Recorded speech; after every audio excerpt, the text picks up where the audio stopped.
요한복음 17장 1절부터 3절까지 한 목소리로 합독하시고 읽겠습니다. 시작. 예수께서 이 말씀을 하시고 눈을 들어 하늘을 우러러 이르시되 아버지여 때가 이르렀사오니 아들을 영화롭게 하사 아들로 아버지를 영화롭게 하게 하옵소서. 아버지께서 아들에게 주신 모든 사람에게 영생을 주게 하시려고 만민을 다스리는 권세를 아들에게 주셨음이로소이다. 영생은 곧 유일하신 참 하나님과 그가 보내신 자 예수 그리스도를 아는 것이니이다. 아멘. 말씀의 제목은 당신 안에 계신 그분이 전부입니다. 자, 한번 따라해 보시기 바랍니다. 당신 안에 계신 그분이 전부입니다. 아멘.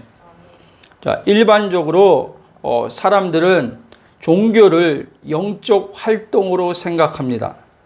여기서 일반적으로 종교라고 할 때는 기독교도 포함되어 있습니다. 우리 기독교 안에서도 영성이란 말을 참 많이 사용합니다. 영성 집회 이런 말 많이 하지 않습니까? 그리고 우리가 또 상대방을 향해서도 저 사람 영성 좋아. 그렇죠? 그러니까 우리는 많은 신앙 안에서 많은 부분을 우리가 영성이란 그 단어를 많이 말하는 것을 볼 수 있습니다. 내 개인적으로도 생각할 때도 그렇고 또 상대방에 대해서도 생각하고 말할 때 예전에 어떤 분하고 이제 대화할 때 그런 말 하더라고요. 그분이 좀 은사적으로 좀 강했던 분인데 그랬을 때 지금 생각하니까 그것을 저도 영성이라고 생각했던 것이죠. 전혀 아닌 것은 아니지만 성령으로부터 활동돼서 나오는 거기 때문에. 근데 우리는 그 은사 강력하게 나타나는 사람을 향해서 저 사람 영성 되게 좋아 이렇게 말합니다. 영성이 뛰어나. 그런데 또 다른 쪽에서는 인격이 결여됨을 볼 때 은사는 강하게 나타나는데 삶의 인격이 결여됨을 그것을 보면서 아니야. 그것은 인격이 동반되지 않은 영성은 그것은 좋은 게 아니야. 한쪽에서는 또 이렇게 이야기를 합니다. 그러니까 우리는 이 영성이 좋다. 그 사람이 영적으로 뛰어나다. 이런 말들을 우리는 십자가 복음 안에서 이것을 생각을 해본 적이 별로 없습니다. 저도 복음을 이렇게 알아가면서 영적인 것, 영성 이것을 다시 한번 생각해 보는 계기가 이렇게 제가 계기를 다시 갖게 되었습니다. 오늘 우리가 17장 3절의 말씀 보면 영생은 곧 유일하신 참 하나님과 그가 보내신 자 예수 그리스도 아는 것이라 했는데 자, 바로요. 영성, 영적인 것은 오늘 이 17절 3절의 말씀에서 예수님이 정확하게 이제 이야기를 해주고 있습니다. 영적인 것이 뭔지, 영성이 뭔지. 네? 사람은 본래요. 하나님의 형상대로 지음받은 자라고 성경은 말씀합니다. 즉 영적인 존재라는 거죠. 영적인 존재. 그러나 아담과 하와가 범죄함으로 말미암아 하나님에 대해서 죽음으로 말미암아 이제 영적인 것을 잃어버렸죠. 그러니까 우리는 종교 안에서 영적인 것을 이야기하는데 사실 정확하게 따지면 종교 안에는 영적인 게 없습니다. 이거 잘 아셔야 돼요. 종교 안에는 영적이란 말을 많이 하지만 영성이다, 영적인 삶이다, 영적인 활동을 한다라고 하지만 종교 안에는 영적인 게 없다는 것을 아셔야 돼요. 왜? 만약에 모든 종교 안에 다 예수님이 말씀한 어떤 영적인 것, 영성이라는 것을 이야기할 때 종교들 안에 그게 있다고 한다면 예수님은 어떻게 해요? 모든 믿는 자들에게 그분은요, 오직 단 한 분의 그 예수 그리스도만이 구원자가 될 수가 없는 것입니다. 사도행전에도 보면 베드로가 이제 복음을 전할 때, 전도할 때 천하 다른 이름 외에는, 예수님 외에는 다른 이름으로 구원을 하나님께서 우리에게 주신 적이 없다, 이렇게 말씀하고 있어요. 무슨 말씀이냐? 또 이걸 바꿔서 얘기하면 하나님께서 예수 그리스도 외에는 인간들에게 영적인 것을 주신 적이 없다는 얘기를 하는 거예요. 그런데 우리는 왜 영적인 이 부분, 종교 안에서 영적인 이런 단어들을 사용하면서 하냐면, 우리가 하나님께서 아까 말씀했잖아요. 이 사람을 영적인 존재로 창조하셨단 말입니다. 그런데 하나님에 대해서는 우리가 죽었지만 여전히 우리는, 인간은 영적인 부분이 있기 때문에, 영적인 짐승과 달리 영적인 부분이 있기 때문에 어떤 영적인 것들을 우리가 보지 못하는 것들, 어떤 영적인 것들을 우리가 경험한단 말이에요. 그렇죠? 영적인 것들을 경험하기 때문에 우리는 그 부분에 그 부분 안에서 우리는 영적이라는 말을 많이 사용한단 말 합니다. 종교 안에서, 그러니까 대다수는, 종교는 다 영적인 부분이 있잖아요. 신과 관련돼 있잖아요. 그렇죠? 그러니까 그 종교 안에는 뭐가 있어요? 기도라는 게 있단 말이에요. 기도. 그렇기 때문에 항상 기도라는 게 들어갈 때, 뭐 불교도 거기 보면 뭐 108번 뭐 절하잖아요. 이것도 다 기도의 어떤 부분에 속하는 거잖아요. 그러면 이 부분에 있어서 항상 이 어떤 이런 부분에 있어서는 요게 영적이란 그 단어가 들어간단 말입니다. 그러나 예수님은 종교 안에 참 영적인 것이 없다고 이야기하는 거예요. 왜냐하면 종교는 생명, 즉 영생에 기반한 관계에 있는 것이 아니라 그 사람의 어떠한 행위에 기반하여 있기 때문에 참 영적인 것이 없다는 얘기를 하는 거예요. 유대인들 보세요. 특히 바리새인들을 보면요, 굉장히 그 본인 스스로도 그렇고 제3자들이 볼 때도 영적인 사람처럼 보이고, 굉장히 어떤 이들은요, 그 가운데서도 영성이 뛰어난 사람처럼 보일 수 있었단 말이에요. 그런데 예수님은 그들이 만약에 진짜 그들이 영적인 사람이고 정말 영성의 사람이었다면 예수님은 그들에게 독사의 자식들이라고 그렇게 책망하지 않았다는 거예요. 왜 영적인 사람을 가지고 영성을 매일같이 영성의 그 삶을 사는데 어떻게 예수님께서 그들에게 독사의 자식이라고 이야기할 수 있겠습니까? 그렇죠? 그리고 보세요. 예수님께서 이제 그뿐 아니라 바리새인뿐 아니라 로마서에서 이제 사도 바울이 증언을 할 때 한번 보겠어요. 10장 2절, 3절, 4절 로마서 같이 읽겠습니다. 내가 증언하노니 그들이 하나님께 열심히 있으나 올바른 지식을 따른 것이 아니니라. 하나님의 의를 모르고 자기 의를 세우려고 힘써 하나님의 의에 복종하지 아니하느니라.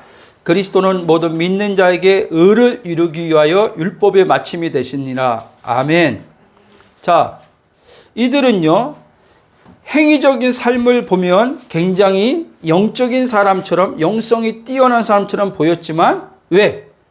하나님과 관계에 있어서 율법이란 것을 그들은요, 열심히 그들은 지키고 그것을 통해서 하나님 앞에 복을 받고 그것을 통해서 하나님 앞에 자신들의 옳음을 인정받고자 했다는 거예요. 그런데 아까 사도 바울이 로마서 10장에 말한 것처럼 그들이 열심은 있었는데 그리스도께서 그들에게, 하나님이 약속한 메시아가 그들에게 빠졌다는 거예요. 예수가 그들에게 그리스도로 오셨는데 예수가 그들에게 그리스도로 영접되어지 않았다는 거예요. 그래서 요한복음 1장에도 보면 자기 땅에 하나님께서 보내신 메시아가 왔는데 그 백성이 영접하지 않았다. 그렇게 말하면서 1장 12절 보면 영접하는 자 곧 그 이름을 믿는 자들에겐 하나님의 자녀가 되는 권세를 주셨으니 무슨 말씀입니까? 즉 예수 그리스도를 통해서 하나님의 자녀, 영적인 이제 어떻게 해요? 사람이 되었다는 거예요. 이 영적인 사람만이 이제 어떻게 해요? 매일의 삶에서 이제 영성의 삶을 살게 돼 있다는 거예요. 이걸 여러분 잘 아셔야 돼요. 자, 바리새인들은 그들 자신들이 영적인 어떠한 하나님과 관계에 있어서 그들이 율법을 따라서 열심을 내지만 자기 스스로는 영적이라고 생각했을지 모르겠지만 하나님이 그들을 생각하고 보실 때는 영적이지 않았다는 사실입니다. 전혀. 그들 스스로가 그렇게 생각한 거예요. 자, 성경에서 오늘 요한복음 17장 3절의 말씀 보면 다시 한번 읽어보겠습니다. 17장 3절.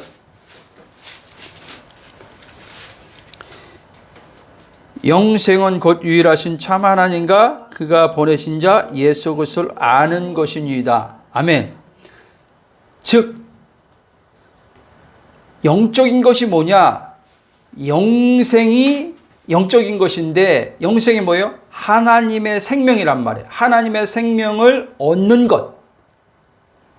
그러니까 하나님의 생명을 얻게 되면 이제 그가 어떻게 해요? 영적인 사람이 되는 거예요. 영적인 사람이 돼서 이제 그분이 내 안에 내가 그분 안에 삶으로 말미암아 매일의 영성의 삶을 살게 돼 있다는 사실이에요.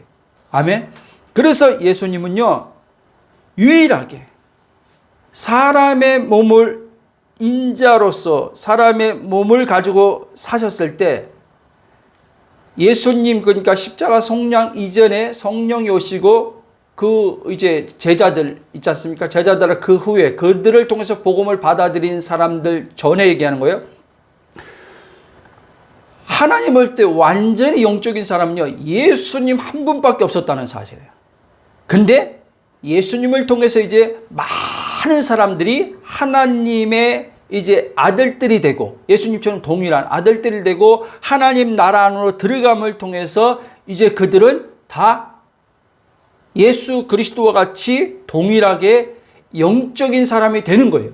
아멘. 바울은 이것을요 고린도 후서 2장인가 전서 2장인가 지금 제가 정확히 기억 안 나는데 신령한 사람이라고 했어요. 신령한 사람. 바로 영적인 사람은요 신령한 사람이 영적인 사람이에요. 아까 말씀한 대로 우리가 뭔가 좀 기도 많이 하고 은사가 강하게 나타나고 이런 거 있잖아요. 삶의 모습에서 뭔가 경건한 훈련을 통해서 반듯한 바리새인들처럼 반듯하게 보일지라도 그 사람이 하나님이 볼 때는 전혀 영적이지 않을 수도 있단 말이에요. 영생을 얻었기 때문에 영적인 사람 맞죠. 그러나 영적인 사람은 맞지만 그 사람이 자기가 정확히 누구인지 모를 때는 그리스도 안에서 정체성을 모를 때는 영적인 사람이 되고도 영성의 삶을 못 살 수 있다는 말입니다. 아멘. 자, 영성하지 못하면 우리는 날마다요 공고하고 메마름 속에서 살 수밖에 없단 말이에요. 영성의 사람은요 바울이 말한 갈라디아 2장 20절 내가 사는 것이 아니요 내 안에 계신 그리스도가 사는 사람이 바로 영성의 삶을 사는 사람이란 말입니다. 그래서 바울은 영성의 사람이에요. 영적인 것을 얻고 영성인 사람, 영성의 삶을 날마다 사는 거란 말이에요. 보세요. 왜 우리가 영적으로 경험하고 그랬음에도 불구하고 영적인 어떠한 우리가 경건의 삶을 사는데도 불구하고 왜 우리는 여전히 내가 주체가 돼서 살게 되고 그러므로 말미암아 계속 우리의 영혼은 공고하고 공허하고 메마름 속에서 삽니까? 바로 매일의 삶에 그리스도가 사는 영성의 삶을 살지 않고 있기 때문에 그렇다는 사실입니다. 자, 그러므로 여러분, 어느 누구도요, 영적인 것을 얻지 못하면 모든 사람은요, 다 영적인 것을 얻어야 된단 말입니다. 하나님께서는 왜 인간을 영적인 존재로 하나님께서 지으셨거든요. 그러니까 영적인 존재로 지었는데 영적인 것을 잃어버렸잖아요. 하나님에 대해서 죽음으로 말미암아 하나님과 관계가 끊어졌잖아요. 그러니까 모든 사람은 다시 요한복음 3장에서 말하는 두 번째 태어남이 있어야 되는 겁니다. 육신의 사람으로 전락해버렸습니다. 다시 혼적인 완전히 어떻게 해요? 하나님의 생명이 끊어진 육신의 사람으로 전락해버렸어요. 아담의 후손으로서. 그렇기 때문에 예수님께서 니고데모와 대화할 때 이제 다시 태어나야 된다. 거듭나야 된다. 그 말이죠. 그렇게 해서 이제 하나님 나라가 이제 그에게 임함을 통해서 하나님 나라 들어감을 통해서 영적인 사람이 되어야 된다. 이 말하는 거예요. 그렇게 이제 영적인 사람이 되면 에녹이 구약에 300년 동안 하나님과 동행하는 삶을 산 것처럼 이제 그는 그렇게 그리스도와 연합된 자는 매일의 삶에 나는 죽고 그리스도가 내 안에 사는 삶으로 동행되어지면서 영성의 삶이 나오는 거예요. 오해하지 마시기 바랍니다. 그것도 어떤 이 그리스도의 연합에 빠진 상태에서 자꾸 많은 이들이요 영성을 생각합니다. 저도 과거에 그랬어요. 복음을 모를 때요. 그러니까 우리가 어떤 이 영성이란 아까 그랬잖아요. 영성이란 말을 다양한 것이 어떤 경건한 어떠한 삶의 모습에 여기에 영성이란 말을 많이 갖다 붙인단 말입니다. 그렇죠? 그러면 영성 일기 쓰기 보세요. 영성 일기 쓰기. 그러면 영성 일기 쓰는 주체가 누구냐는 거예요. 네? 영성 일기 쓰는 주체가 누군지 잘 알아야 돼요. 만약에 내가 영성 일기 쓰는 주체가 되면 그리스도가 빠진 어떠한 경건한 그 생활을 위해서 영성의 어떠한 영성 일기 쓰면은 영성이 우리가 더 예수님 닮음이 좋아진다고 하는 차원에서 영성 일기를 쓰기 시작하면요. 그 사람은 이미요. 예수님이 말씀한 그 요지에서 벗어난 거예요. 그럼 영적인 일기 쓰면서도 영적인 일기 쓰는 자체에서 은혜를 좀 받는 거지 영적인 일기를 쓰지 않았을 때 영적인 일기를 쓰는데도 불구하고 삶에서 여러 가지 환경과 사건들을 만날 때 어떻게 해요? 힘을 못 쓰는 거예요. 힘을 못 쓰는 거예요.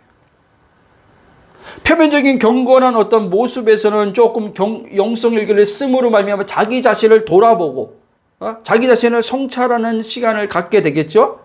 예수님을 기준으로 놓고요. 하나님 말씀을 기준으로 놓고요. 그러면서 어떤 잘못된 것들을 수정해 가면서 회개도 하겠죠. 그러나 성경에서 말하는 영성은 그게 아니란 말입니다, 여러분. 이걸 여러분들이 잘 이해했으면 좋겠어요.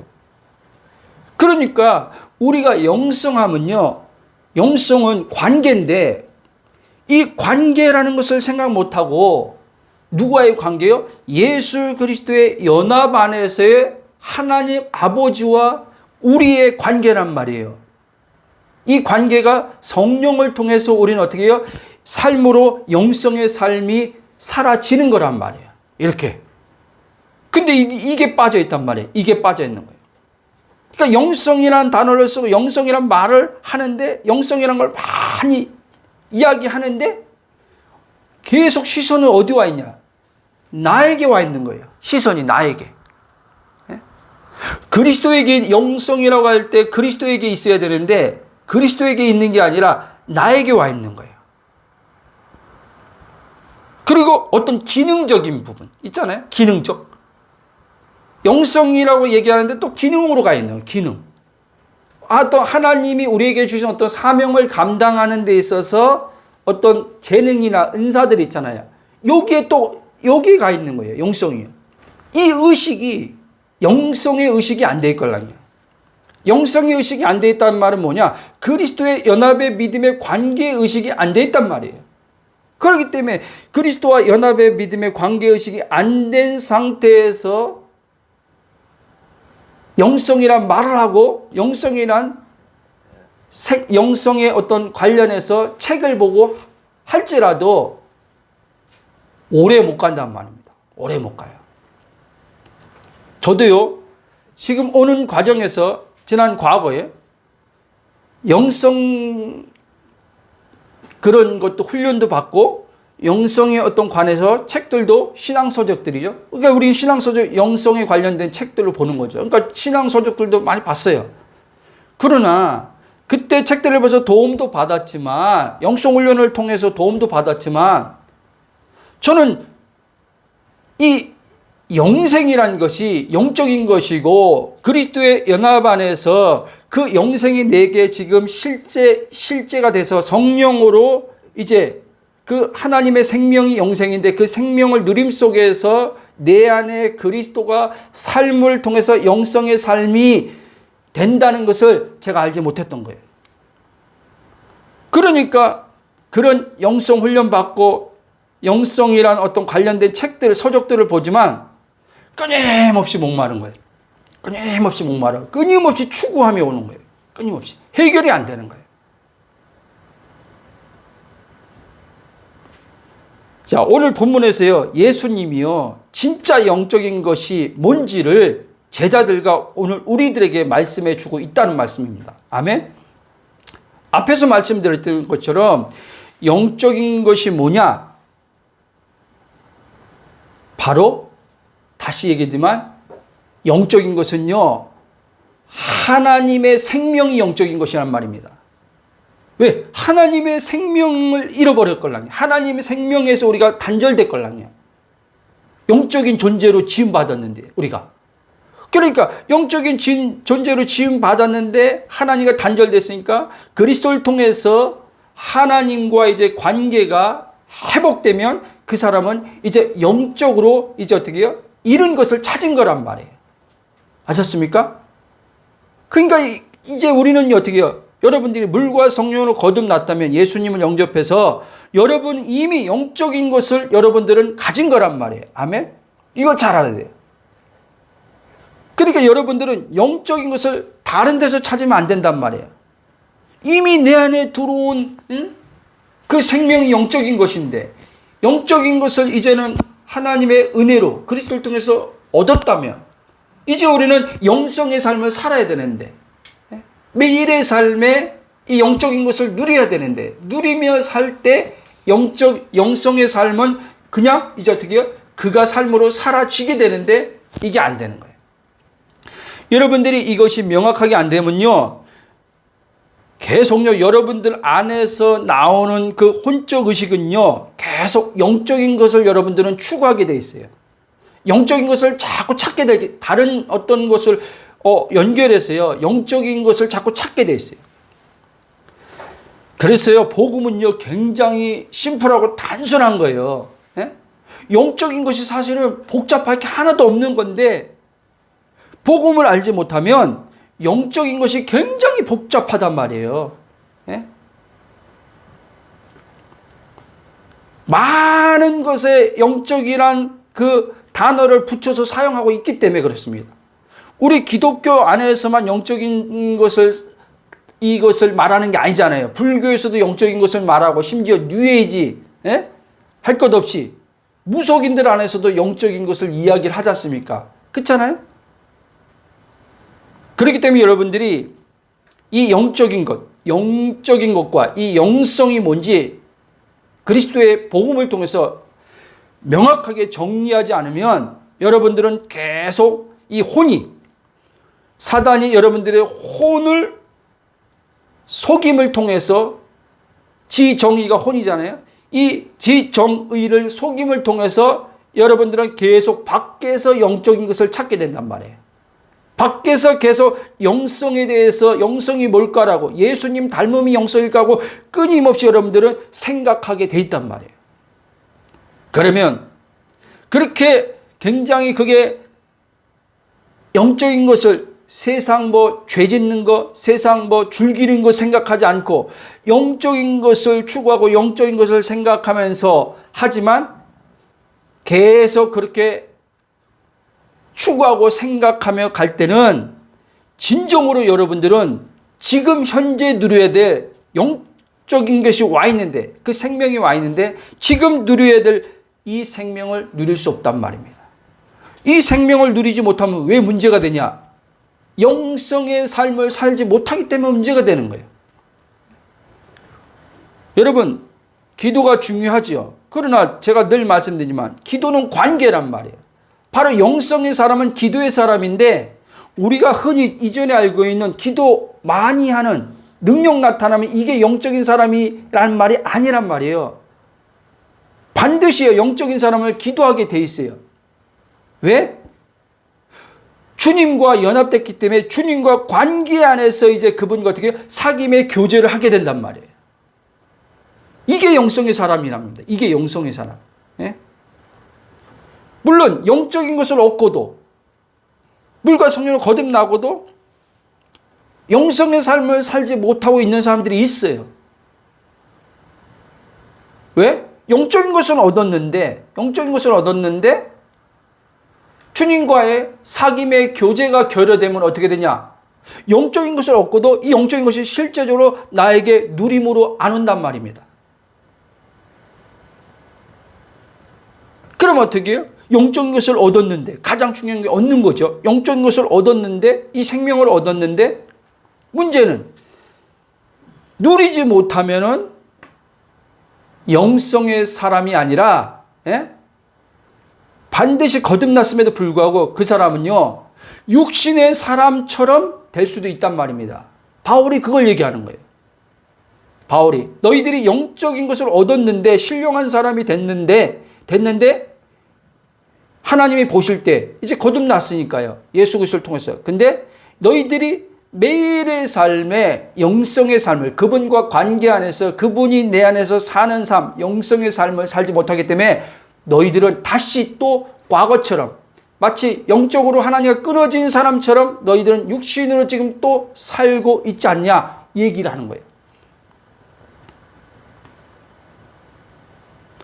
여러분, 저는 여러분들이 영적인 것을 이미 예수 그리스도를 믿음을 통해서 하나님 은혜로 물과 성령 거듭나서 이제 그것을 얻은 걸 전제하고 지금 말씀드리는 겁니다. 만약에 여러분들 가운데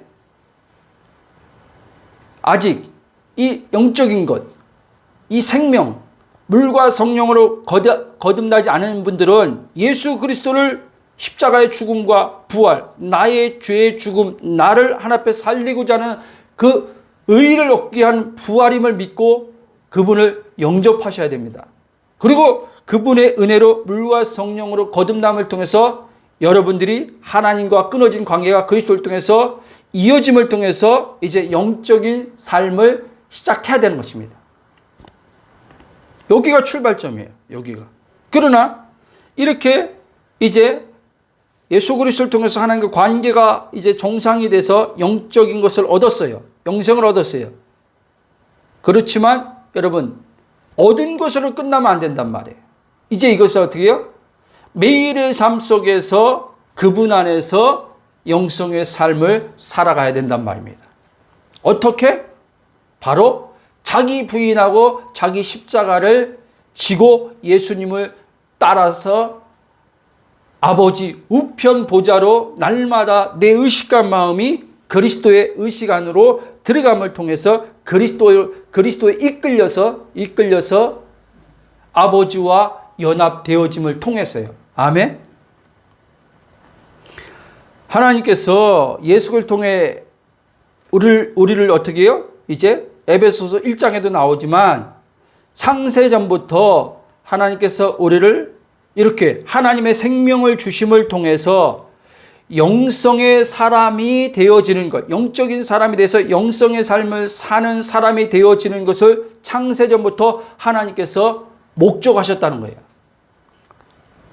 좀 더 구체적으로 말씀드리면, 즉 삼위 하나님과 연합되어 하나 되는 거죠.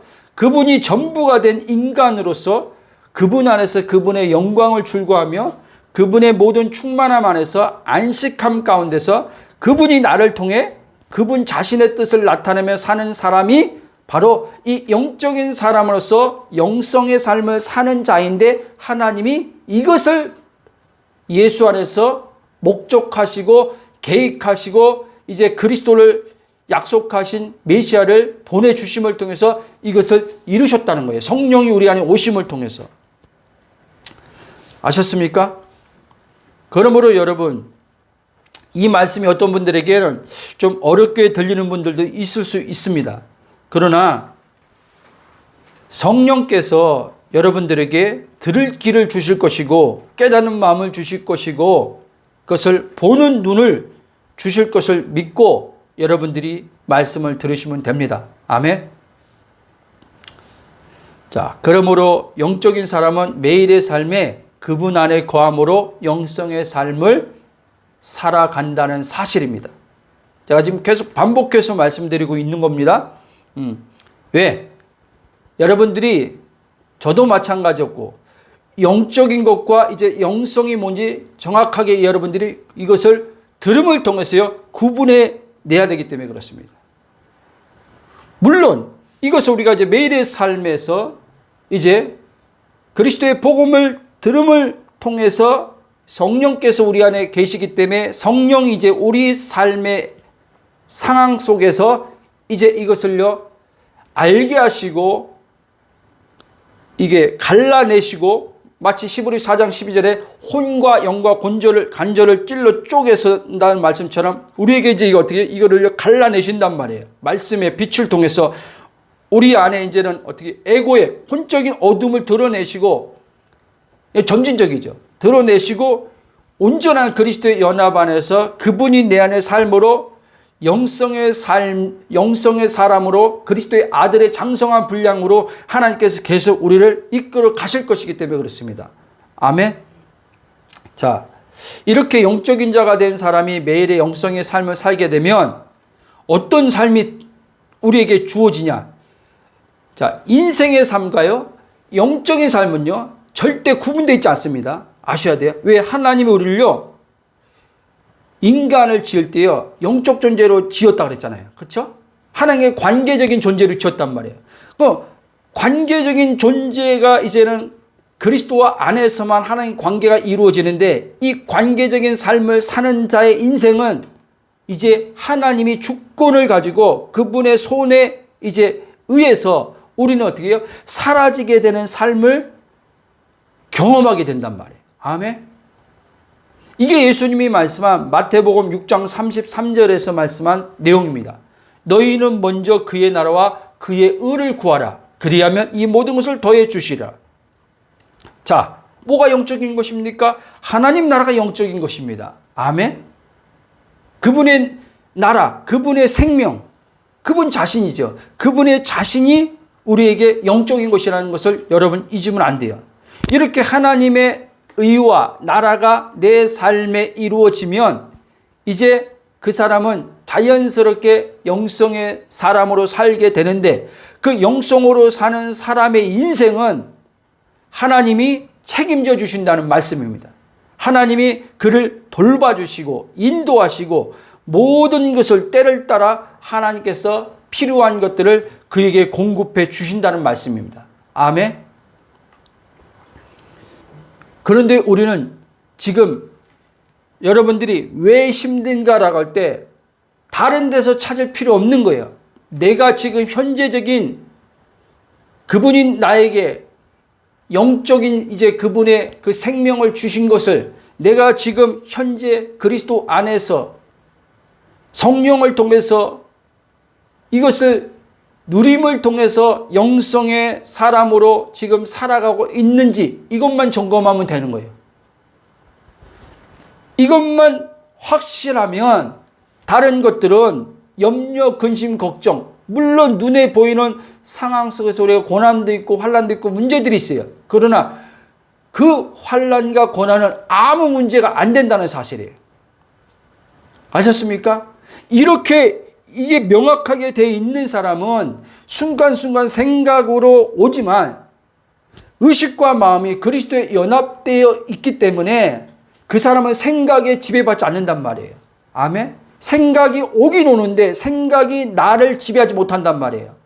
근데 이게 영성의 사람이 이게 매일의 삶에 그리스도 연합의 믿음 아래서 이렇게 살지 않으면 내 안에 그리스도의 연합의 의식이 이게 안 돼 있으면은 그 사람은요 반드시요 생각에 끌려가게 돼 있습니다. 생각에 지배받게 돼 있습니다. 여러분 다시 얘기합니다. 생각은 내가 아니라는 걸 아셔야 돼요. 생각이 내가 아니기 때문에 나는 생각에서 벗어날 수 있어요. 근데 왜 우리가 생각에 끌려가냐면, 생각에 지배받냐면 그리스도의 연합의 믿음의 의식이 우리 안에 혼이 그 의식이 약해 있기 때문에 매일의 삶에 자기 부인, 자기 십자가짐, 예수 그리스도의 십자가의 죽음에 동일시하는 믿음을 가지고 십자가 생활을 하는 것이 그렇게 중요하다는 사실이에요. 어떤 분은 이제 복음을 듣고 이것들을 실제 삶에서요 경험하는 분들이 지금 있을 줄 압니다.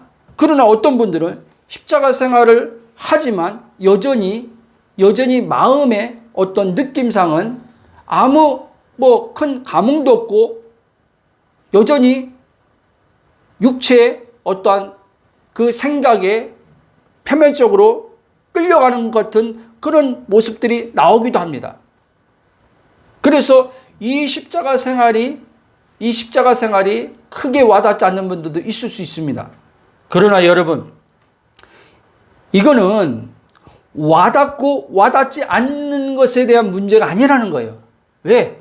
하나님께서 우리를 구원하실 때 그 아들의 십자가를 통해서 우리를 구원하셨기 때문에 그렇습니다. 영적인 것을 우리에게 주실 때, 하나님의 생명을 줄 때 이 십자가 예수님의 죽음을 통해서, 부활을 통해서 우리에게 이 새 생명을 주셨기 때문에 그렇습니다. 그러면 이렇게 이제 우리가 구원을 받았는데, 혼의 구원도 이 사망의 몸에서 우리가 건진받는 구원도 십자가를 통해서 이루어진단 말입니다. 이 십자가를 통해서 매일의 삶에 내가 이제 어떻게 영적인 것이 내 안에 들어왔으니까 이 영적인 것이 이제 내 안의 삶에서 누려짐 속에서 이제 내 삶으로 이제는 이것이 풀어져 나오기 위해서는 내 혼이 날마다 구원을 받아야 된단 말입니다. 날마다 구원을 받아야 되는 거예요. 어디서? 우리를 구원하신 예수님의 십자가 안에서. 그래서 예수님이 또 얘기하지만 자기를 부인하고 자기 십자가를 지고 나를 따르라 이렇게 했잖아요. 그렇지 않으면 예수님이 있는 곳에, 나 있는 곳에 있지 못한다 그 말하는 거예요. 그렇죠? 나를 섬기는 자는 자기 부인하고 자기 십자가를 지고 나를 섬기는 자는 내가 있는 곳에 그도 있을 것이라 했잖아요. 예수님이 있는 곳이 어디입니까? 지금 하늘 우편 보좌란 말이에요. 그렇기 때문에 우리가 십자가 생활을 통해서 날마다 어떻게 해요? 얻은 이제 이 생명을 그리스도 안에서 성령으로 지금 이 순간 여기서부터 누려야 되는 거예요. 그러면 내가요 영성의 사람 되겠다 안 되겠다 이거는 다 어떻게 해요? 문제가 되는 게 아니잖아요. 그러니까 영적인 거 고민할 게 없단 말이에요. 내가요 영성의 사람 되려고 고민할 게 없단 말이에요. 왜? 그분이 다 하시는 거란 말이에요. 이미 하나님은 영적인 것도 예수 안에서 이루어 놓으셨고요. 영성의 사람 되는 것도요. 하나님께서요. 다 그 길을요. 이미요. 다 만들어 놓으셨단 말이에요. 아멘. 바로요. 요한복음 15장에 5절에 포도나무 가지 비유가 있잖아요. 포도나무에 가지가 붙어 있으면 열매를 많이 맺는다 그랬잖아요. 농부가 하나님이 원하는 열매를 맺는다 그랬지 않습니까? 그러니까 예수님에게 붙어 있으면 그 사람은요, 영성의 사람으로서 열매를 맺게 돼 있단 말이에요. 근데 예수님과 끊어져 버리고 여러분이 주체의식 안에서 여러분들이 영성의 사람이 되겠다, 뭐 하겠다 하면서 여러분들의 힘으로 경건한 훈련을 통해서 그렇게 한다면 여러분들은 힘들게 돼 있습니다. 이미 그 자체가요, 포도나무에서 끊어져 나간 거란 말이에요. 그리스도 밖으로 나간 거란 말이에요. 그리스도 밖으로 나가서 자기가 주체가 돼서 마치 유대인들처럼 하나님의 말씀의 계명을 자신들이 지키고자 했던 것처럼 이런 일이 벌어지는 거예요. 그래서 바울이 갈라디아 교인들에게 경고한 게 뭡니까? 너희들이 성령으로 시작했다가 육체로 다시 돌아가겠냐? 육체로 마칠 거냐? 그러면서 너희들이 다시 유대인들 저들에게 잘못된 것을 가르침받고 교사들로부터 잘못된 가르침받고 글로 돌아가면 너희들은 그리스도께서 끊어진 자요 은혜에서 떨어져 나가버린단 말이에요. 여러분, 그리스도께로부터 떨어지고 은혜에서 끊어져 버리면 정말 삶이 힘들어집니다. 왜? 이젠 내가 원하던 원치 않던 입으로는 하나님 주인 되어주세요 아무리 떠들어봤자요, 내가 주체성이 나오게 돼 있어요. 기도하면서 하나님 제발 주인 되어주세요, 내가 주인 된 삶을 안 살 테니까 주인 되어주세요, 아무리 그렇게 해봤자요, 그리스도가 빠져있기 때문에 하나님은요 나를 통치 못해요. 다스릴 수 없어요. 하나님은 나를 강제로 절대 다스리지 않습니다. 하나님은 내게 이제는 나를 새 생명 주셔서 거듭나게 한 나에게 자유의지를 주셨기 때문에, 인격의 하나님이 나를 회복시켜서 자유의지를 줬기 때문에 이 자유의지를 가지고요 하나님은요 기쁨으로요 십자가로 가라고 말씀하는 거예요. 근데 이 사단이 우리를 속이는 거예요. 마치 십자가로 가면은 뭔가 어떻게 해요? 무거움인 것처럼 우리를 속이는 거예요. 십자가가 기쁨을 주는 그 길인데, 십자가로 가서 내가 죽고 그리스도 안으로 들어가면 그분이 살기 때문에 우리의 삶은 가벼운 짐 하나 안 지고 하나님 나라를 누리면서 안식하면서 평강을 이제 마음에서 기쁨과 만족을 누리면서 인생이 그분의 손 안에서 움직여지는 것을 보는데, 마귀가 이걸 속이는 거예요. 그러니까 십자가가 자꾸 부담으로 오는 거예요. 십자가가. 왜? 십자가가 부담으로 와야지만 어떻게 해요? 십자가가 부담으로 와야지만 그 사람이 십자가를 적극적으로 하나님 앞에 반응하면서 믿음의 순종이라는 차원에서 그 자유의지를 적극적으로 십자가에 드리는데, 자기를 드리는데 사용 안 하걸랑요. 여러분, 그래서 여러분들이 지금은 이것이 적극적이진 않을 수도 있지만, 기쁨으로 적극적으로 안 될 수도 있지만, 그럼에도 불구하고요 가보라니까요. 그렇게 하다 보면 각 사람마다 때는 틀리지만 어느 때 이제 그것을 실제 맛보는 때가 옵니다. 그거 맛보면요 이제는요 십자가만큼 좋은 게 없다는 걸 여러분들은 이 의식이 깨어나서 알게 돼요. 이제 의식이 그리스도 연합 안에서 이 내 혼의 의식이 하나님 나라 안에서 깨어나게 됨을 통해서 알게 돼요.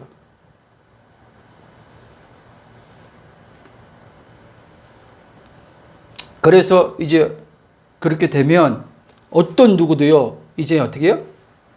어떤 상황이 만나더라도요 이제 이 사람은요 다른 것 추구하지 않아요. 오직 하나님 그분이 전부인 것만을 원해요. 이제 이 사람은요. 하나님이 전부입니다. 하나님으로부터 나오는 어떤 체험이 있지만, 하나님으로부터 나오는 어떤 깨달음이 있지만, 하나님은 그 체험을 주고 깨달음도 주지만 그것은 나에게 전부 되신 하나님부터 나오는 거지, 나에게 전부 되신 하나님이 아닌 상태에서, 예? 아닌 상태에서 사람들은 자꾸 깨달으려고 하는 거예요. 아닌 상태에서 체험하려고 하는 거예요. 그러니까 자꾸요, 체험에도 오래 못 가는 거예요. 깨달아도 오래 못 가는 거예요.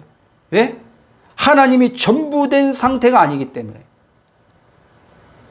그래서 십자가는 뭐냐? 하나님이 전부가 되게 해주는 거예요. 하나님. 마치 하박국이 말한 것처럼 무화과 나무에, 감람나무에, 예? 외양간에 없고 해도 구원의 하나님이 내게 전부다. 구원의 하나님으로 나는 출구한다. 바로 이 하박국의 이 고백처럼. 그래서 그 하박국의 그 말씀이 이제 바울이 인용하지 않습니까? 로마서 1장 보면 오직 의인은 믿음으로 말미암아 살리라. 아멘. 어떤 믿음이요? 예수 그리스도의 믿음으로 말미암아 사는 거예요. 예수 그리스도의 믿음이 우리에게 전부가 될 때 하나님이 내게 전부가 되어 주십니다. 그러면 하나님이 내게 전부가 되면 이제는요, 그 전부 되신 하나님으로 인해서 내 안에 전부 되신 하나님에 의해서 체험이 되어지고 깨달음도 오는 것이고, 예? 응답도 오는 것이고, 인도함도 받는 것이고, 이 하나님이 전부됨 안에서 일어나야 될 줄 믿습니다. 그러니까 여러분들, 예? 물론 가정 중에 있는 분도 있죠. 예? 체험을 추구하는 과정이 있고, 또 깨달음을 얻고자 하는 추구하는 과정이 있죠. 그러나 여러분들이 복음을 들은 이상 여러분들이 그 포커스를 체험에 포커스 맞추지 말고 깨달음에 포커스 맞추지 말고 하나님, 그분 인격이신 하나님 전부, 그분이 내게 전부 되는 것에 포커스 맞추라는 거예요. 그분 한 분이 내게 전부만 되면 그 모든 것들은요 자연스럽게 이루어지는 거예요. 예? 그래야지 내 마음이 가벼워진단 말이에요. 근데 이 하나님이 전부가 안 돼 버리면 어떻게 해요? 내 본능의 의식은요, 이 육체의 본능의 의식은요, 깨달음을 추구하게 돼 있단 말이에요. 예? 어떤 영적 체험을 추구하게 돼 있단 말이에요. 하나님으로부터 얻으려고 하는 건 맞지만 하나님으로부터 얻는데 하나님 자신이 아니라 하나님으로부터 나오는 것을 여기 이 육체의 본능은 추구하게 됐단 말이에요. 아셨습니까? 그러니까 이것을 우리가 알지 못하다, 이것을 복음을 제대로 이해 못하면요, 우리는요 구원을 받았지만 물과 성령 거듭되면 하나님 나라 이제 천국 가겠죠. 가겠는데 이 하나님은 지금 천국, 지가 구원받으니까 천국 여기 지금 들어가는 거예요. 여기에 목적이 있는 게 아니에요. 영적인 것을 이제 얻었으면 영성의 삶을 살라는 거예요. 하나님 나라의 삶을 지금 살라는 거예요. 지금. 왜 이게 중요하냐? 하나님 나라를 지금 살아야지만 그분이 나를요 통치할 수 있걸랑요.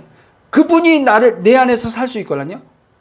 그렇기 때문에 하나님은 이게 중요한 거야. 이게. 자, 다시 말씀드립니다. 어떤 이들은 이렇게요. 물과 성령과 거듭나서 이 영적인 것, 하나님의 그 영생, 생명을 얻고도요, 누리지 못하다가 가는 인생이 있고요.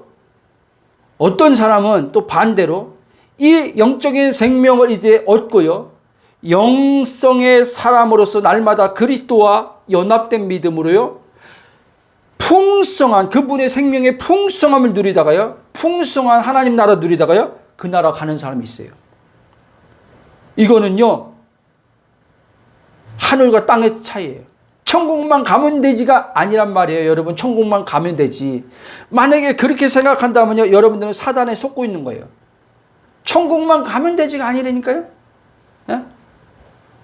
하나님이 우리를 그냥 죽은 다음에 데리고 가는 천국 그거 주려고 지금 예수님 십자가의 죽음을 통해서 우리 구원해 준 게 아니란 말이에요. 하나님 나라를 여기서 살고 여기서 하나님 나라를 드러내라는 거예요. 그리고 그 나라 하나님의 이제 때가 되면 모든 예수님처럼 사도들처럼 아버지가 보내신 뜻을 다 이루면 이제 그 나라로 갈 거란 말이에요. 이것을 명확하게 알고 신앙생활 하면서 하나님이 나를 불러갈 때 이 사람은요, 조금도 후회함이 없습니다. 후회함이 전혀 없어요. 내가 이전에 잘 하나님 말씀대로 인생을 이제 종합적으로 마감할 때 과거를 회상하면서 돌아보면서 내가 그때 좀 더 잘할 걸, 더 하나님 말씀대로 살 것, 이런 거 없습니다. 왜? 매일의 삶에 그 사람이 살아본 적이 없걸라니요. 그리스도가 살았걸라니요. 그 사람 안에. 자기가 주인 돼서 인생을 살아본 적이 없걸라니요. 그렇기 때문에 여기서 돌아볼 게 뭐가 나옵니까? 후회가 뭐가 있습니까? 아무것도 없지. 그러니까 예수님처럼 이런 사람들은요, 사도들처럼 예수님처럼 스데반처럼요, 담대하게 고백 그들이 나옵니다. 분명하게. 다 이루었습니다라는 고백이 나와요. 예수님처럼. 내 안에 계신 예수님이 바울처럼. 이제 달려갈 이제 끝에 와서 이제 자기의 이제 관제로 이제 죽을 날이 가까운 걸 아는 거예요. 가까워서 이제 어떻게 해요? 의의 면류관, 하나님이 그 자기를 위해서 준비한 면류관의 이제 상을 바라보면서 어떻게 해요? 그는 담대하게 이제는 가는 거예요. 이게 얼마나 멋있는 인생입니까? 하나님은 우리가 이런 삶을 살다가 마지막에도 이런 고백 속에서 오기를 원하는 거예요. 그런데 하나님의 어떤 뜻이 있어서 그 사람을 예를 들면 한번 보십시오. 어떤 질병이 있어요. 사망의 어떤 육체의 질병이 걸렸어요. 근데 어떤 뜻이 있어서 그 사람이 하나님의 은혜에 의해서 그 사람이 회복되기도 하죠. 그런데 대다수 우리는 뭐예요? 하나님 앞에 이 치유 기도하는 것도 그렇고 이 병에서 놓이고 하려고 하는 것도 뭐예요? 죽는 게 두려운 거예요. 죽는 게 두려운 거예요. 이 세상을 떠나가는 게 자기가 사라진다고 생각하는 게 이게 두려운 거예요. 그래서 더 살고 싶은 거란 말이에요. 그래서 더 살고 싶은 거예요. 그러니까 자기 자신을 정확히 들여다봐야 돼요. 여러분, 아플 때, 내 몸이 아플 때, 이 상황에 갈 때 돌아보는 건 이미 늦은 거예요, 여러분. 물론 하나님 은혜로 거기서 또 깨달음이 오고, 그 사람이, 또 은혜로 하나님의 비추심을 통해서 회개하고 여러 가지 의미상 이렇게 도로시키기도 하겠지만, 이미 그때는 늦는다니까요, 여러분. 그러니까 여러분들이 지금이 중요한 거예요. 매일의 삶에 지금이 여러분들이 영생의 삶을 살고 영성의 사람으로 그분 안에서 사는 게 중요하단 말이에요. 그래야지만 어떤 내 앞에 미래에 어떤 닥치는 상황에서 만났을 때 그 사람은요, 그때 내 안에 계신 그리스도가 그 상황을 어떻게 해요? 넘어가게 한단 말이에요. 넘어가게. 그래야지만 하나님에 대해서 그 상황 속에서 감사가 나오고 찬양이 나오지, 예? 불평이 나오는 게 아니라 감사와 찬양이 나오고 그것을 수용하게 됩니다. 이 사람은 수용하게 돼요. 수용한다는 말을 여러분들 잘 이해해야 돼요. 나는 그걸 수용합니다. 수용하는데 하나님에 대한 신뢰함을 가지고 수용하는 겁니다. 그럼 하나님에 대한 신뢰함을 가지고 수용하게 되면 어떻게 되냐? 그 사람은요, 반드시요, 하나님께서요, 아직 때가 안 됐으면요, 그 사람요, 살립니다. 아멘? 절대 하나님께서 데려가지 않습니다. 살립니다. 근데 이 수용이 안 되는 거예요. 수용이 먼저 수용이 돼야 되는데, 이 수용을, 하나님의 절대 주권 안에 있는 것을 믿고 수용하고 신뢰해야 되는데, 이 수용을 안 하는 거예요. 무슨 말인지 알죠? 수용해야지만 이 혼이, 나란 이 주체의 이 혼이요, 힘을 잃어버린단 말이야. 왜 이게 중요하냐? 그래야지만 여러분, 두려움이 사라지게 됩니다. 신기하게 두려움이 사라집니다. 근데 여러분들이 수용 안 하면 여러분들은 힘들어지게 돼 있어요. 그러면 지금 우리 일상의 삶도 마찬가지예요. 일상에 지금 거기까지 갈 필요 없이 내 삶의 어떤 지금 사람과의 관계, 어떤 물질적인 어떤 관계, 여러 가지요. 이런 부분들이 있어요.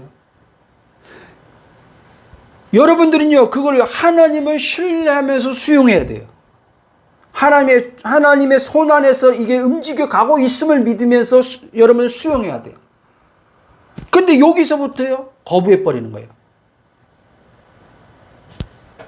여기서부터 거부하니까 어떻게 해요? 화가 나는 거예요. 여기서부터.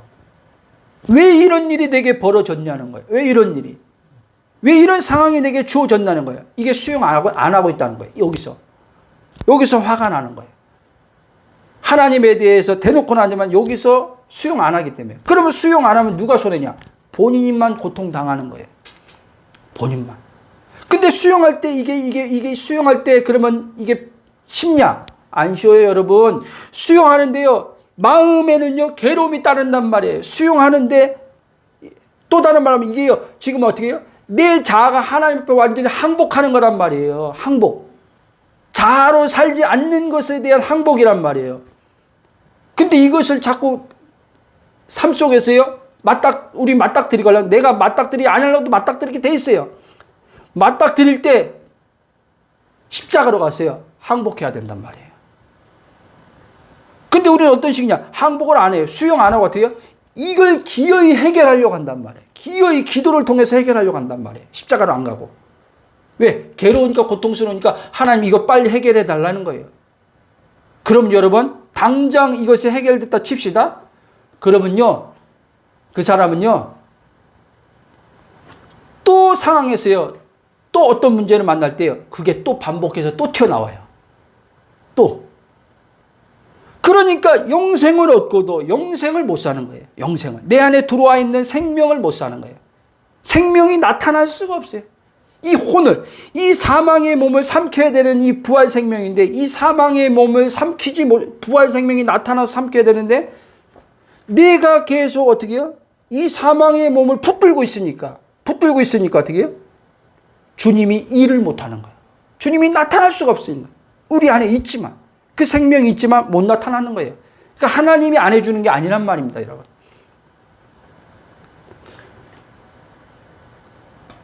저는 여러분 지금 7년째 들어오면서 가면 갈수록요, 제가 왜 지금 이렇게 확신 있게 얘기하냐면, 지금도 계속 알아가는 과정이지만 실제 삶에서 맞닥뜨려 보니까 이게 진짜 맞다라는 거예요.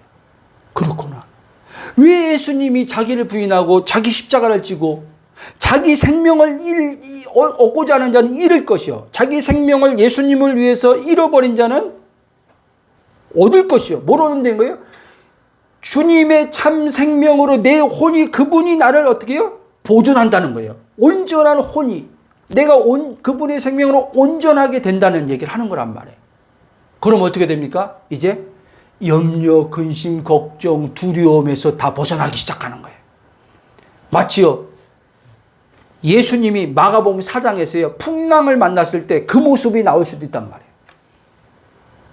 사도행전에 가면요, 제자들이 완전히 딴 사람이 다 돼버렸어요. 마치 예수님과 같이 그런 삶을 막 살아요. 그래서 예수님이 뭐라고 했습니까? 생전에 나를 믿는 자는 내가 한 일도 할 것이요, 그보다 더 큰 일도 하리라. 근데 제자들이 진짜 그런 상황에서 그걸 다 감당해냈어요. 예수님을 부인하고 저주하고 도망했던 베드로가, 예? 이제 도망가고 저주하는 게 아니라요, 주를 위해서 자기의 목숨이 드려지고 예수님보다 더 한 그런 모습들을 제자들이 보이는 거예요. 한마디로 육체를 초월해서 이제 사는 거죠. 왜? 그들 안에 그리스도가 사니까. 영성의 사람이 매일의 삶에 그분과 동행하면서 살다 보니까 이제 어떻게 해요? 아들의 장성한 분량에까지 이르러서 온전한 영성의 사람이 되어버렸으니까. 아멘. 여러분, 한 번에 영성의 사람이 되는 게 아닙니다. 매일의 나를 부인하고 십자가로 갔을 때 가는 만큼, 내가 부인된 만큼 주님의 삶으로 이제 그는 예수님과 같은 이제 영성의 사람의 그 모습을 띠게 된단 말이에요. 육체로 예수님이 계셨을 때 그 모습을 띈단 말이에요. 아멘. 자, 말씀의 결론을 맺으려고 합니다. 우리가 계속 이 안에서요, 나오는 건요, 저도 지금도 나오긴 해요. 안 나오는 것은 거짓말이죠. 그러나 이제 알아차릴 뿐이죠. 주님이 전부인 것을 나란 주체는요 원하지 않습니다. 아셔야 돼요. 주님 외에 뭔가를 원한단 말이에요. 이 나라는 거는요. 내 주체성은요. 이 자아는요. 거짓 자아지만. 그럴 때 여러분 알아차리십시오. 여러분 입으로 고백하십시오. 주님, 나는 주님이 전부 되길 원합니다.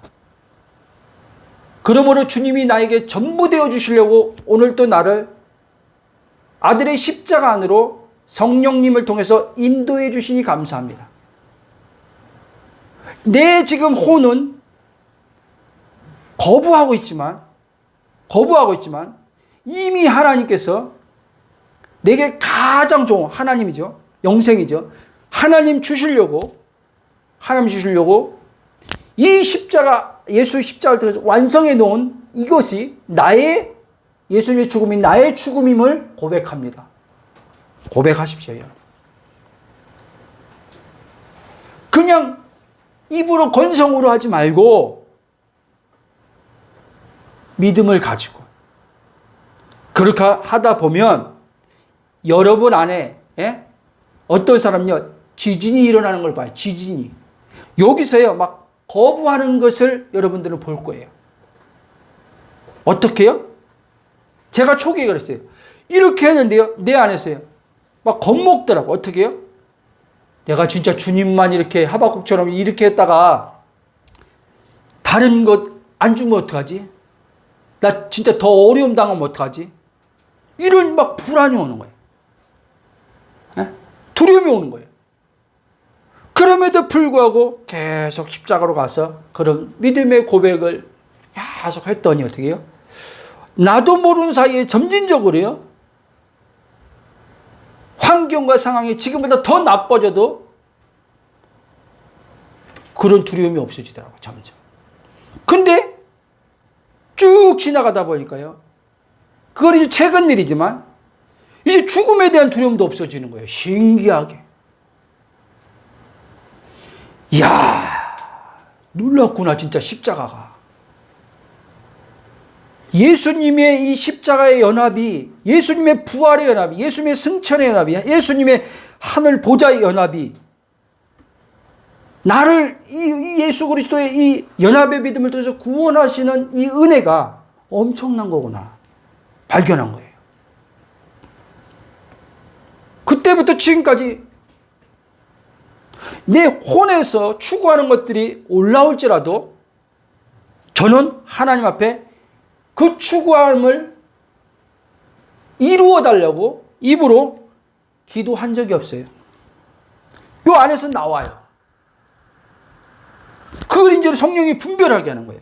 그 기도한 적 없다 하니까 어떤 분들은 또 이렇게 오해하셨어요. 그럼 목사님, 구하면 잘못된 거네? 아니요. 구하면 잘못된 것이 아니라는 거예요. 구하는 것에 대한 목적이 이 안에서 밝히 성령이 비추신단 말이에요. 그랬을 때 저는요, 성령이 비출 때, 이게 지금, 구하는 자체가 잘못이 아니라, 이것을 구하는 데 있어서 내 안쪽에서 살펴볼 때 이게 아니구나. 지금 구할 게 아니구나고요. 그때는요, 입을 안 열어요. 그리고 십자가로 가요. 하나님, 이 돈에 대해서 십자가에 죽습니다. 오히려 못 박아버려요. 하나님, 지금 내가 원하는 사역에 대해서 십자가에 죽습니다. 그럼 못 박아버려요. 사역을 열어달라고 기도 안 해요. 그때는. 목회를 하나님 빨리 여기서 가정에서 나가서 예배당 달라고 기도 안 해요. 그때는. 왜? 성령의 비추심이 들어오니까 아니걸랑요. 그러다가요, 어느 날은요, 사역의 기도를 하는 걸 봐요, 내가. 오늘은요, 예배당을 하나님 나가는 기도를 하는 걸 봐요. 그때는요, 하나도 마음에 걸림이 없어요. 너무 편해요. 그 이상도 구하게 해요, 하나님이요. 이상도 구하게 해요. 재정에 있어서도 사역에서 이상도 구하게 한데, 내 입을 열어서 구하게 한다니까요. 그때는요, 꺼리낌이 없어요. 왜? 아버지가 아버지 일을 하시고자 내 입을 열어서 성령으로 간구했기 때문에.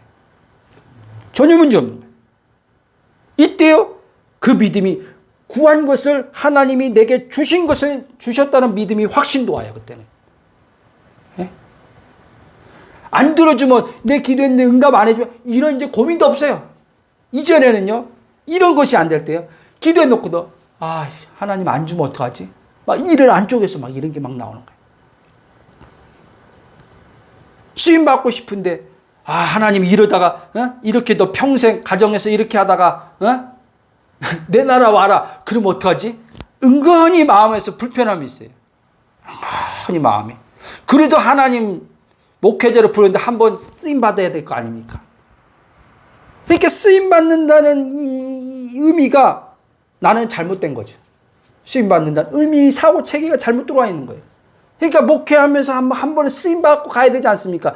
이 말의 자체가 오해가 있는데 몰랐던 거예요, 지금까지. 왜? 주님과의 관계에서 서 있지 않다 보니까 빗나가 있으니까 어떻게 해요? 내가 주관적으로 하나님의 사역을 내가 주관적으로 해석하고 판단해 버린 거예요. 하나님 나라는 걸 그런 식으로 해석하고 판단한 거예요. 그러니까 그게 안 되니까 힘들죠. 예? 여기 추구하는데 이걸 추구하게 되면 하나님의 생명은 못 누리걸랑요.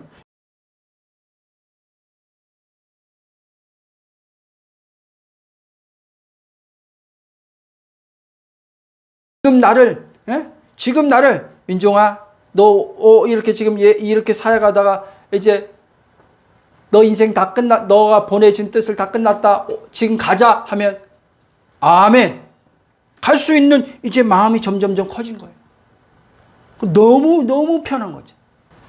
하나님 그분이 전부인 것을 여러분들 아시기 바랍니다.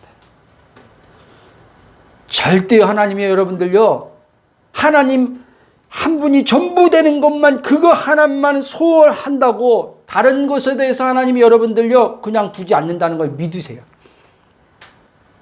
하나님 한 분만 온전히 소홀해서 그분 갖는 것을 누리는 것을 마귀가 그것을 원치 않기 때문에 여러분들을요 흔들어 놓는 거예요. 흔들어 놓는 거예요. 그럴 때마다 여러분 올라올 때마다요 십자가로 가서 하나님 이거에 대해서 내가 원하는 소원에 대해서 십자가에 죽습니다. 내가 원하는 자식에 대한 소원에 대해서 십자가에 죽습니다. 내가 원하는 이 돈에 대해서 십자가에 죽습니다. 내가 원하는 사역에 대한 십자가에 못 박혀 죽습니다. 계속 올려드리십시오. 그리고 하나님이 하나님의 주관하심 속에서 움직여가는 것들을 보십시오. 그러면 여러분들은 괴로움에서 벗어나면서 하나님이 하나님의 목적대로 자녀들 통해서 재정에 있어서 어떤 일에 있어서 하나님이 원하시는 목적대로 그분이 주권을 가지고 끌어가는 것을 가만 잠잠하게 지켜보기만 하면 된다는 사실 잊지 마시기 바랍니다.